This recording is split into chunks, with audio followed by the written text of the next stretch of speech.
Hi viewers, இது model என்ன பண்ணுறோன்னா ஒரு இப்போ ஸ்பேஸ் மேன் இருக்க மாதிரி காமிச்சிருக்கிறதுக்காக ஒரு பிளாக் டேப்பில் நம்ம வந்து ஒரு பாக்ஸில் ஒட்டியிருக்கோம். அதில் வந்து நடுவில் பார்த்தீங்கன்னா ஒரு ரிங் மேக்னெட், ஒரு ரவுண்ட் மேக்னெட் ஒன்று ஒட்டிருக்கோம். இந்த ரவுண்ட் மேக்னெட் சாலிடாக அந்தமாரி இருக்கும். ரவுண்ட் மேக்னெட் இதில் இருக்குது இந்த இடத்துல. அதுக்கடுத்தது ஒரு ஸ்பேஸ் மாரி காமிக்கிறதுக்காக ஒரு பிளாக்கில் ரெடி பண்ணிட்டு பிளாக்கில் இந்தமாரி ஸ்டார்ஸ்லாம் ஒட்டி ரெடி பண்ணிருக்கோம். அதில் அதுக்கடுத்தது வந்து இதில் ஸ்பேஸ் மேன் ஒன்று பண்ணிருக்கோம். ஸ்பேஸ் மேன் வந்து இதுமாரி கட் பண்ணி ரெடி பண்ணிவிட்டு அதுக்கடுத்து பார்த்திங்கன்னா இதில் ஒரு ரிங் மேக்னெட் இருக்கும்.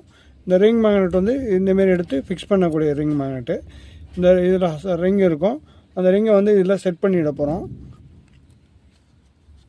இதில் செட் பண்ணிவிட்டு இந்த ஸ்பேஸ் மேனை வந்து இப்போ மிதக்கிற மாதிரி நம்ம ஒரு ஃபீல் கொண்டு வர போகிறோம்.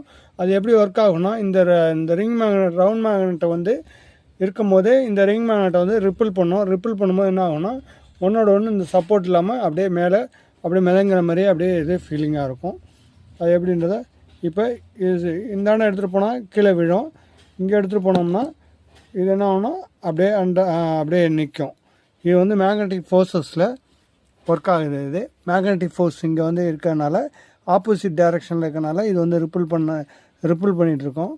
அட்ராக்ட் பண்ணாமல் ரிப்பிள் பண்ணும்போது என்ன ஆகும்னா, ஸ்பேஸ் வந்து தானாக அப்படியே நிற்கிற மாதிரி ஒரு ஸ்பேஸ் மேனை வந்து மூவ் ஆகிற மாதிரி நம்ம இதை கிரியேட் பண்ணிருக்கோம். அந்த மாடல் இது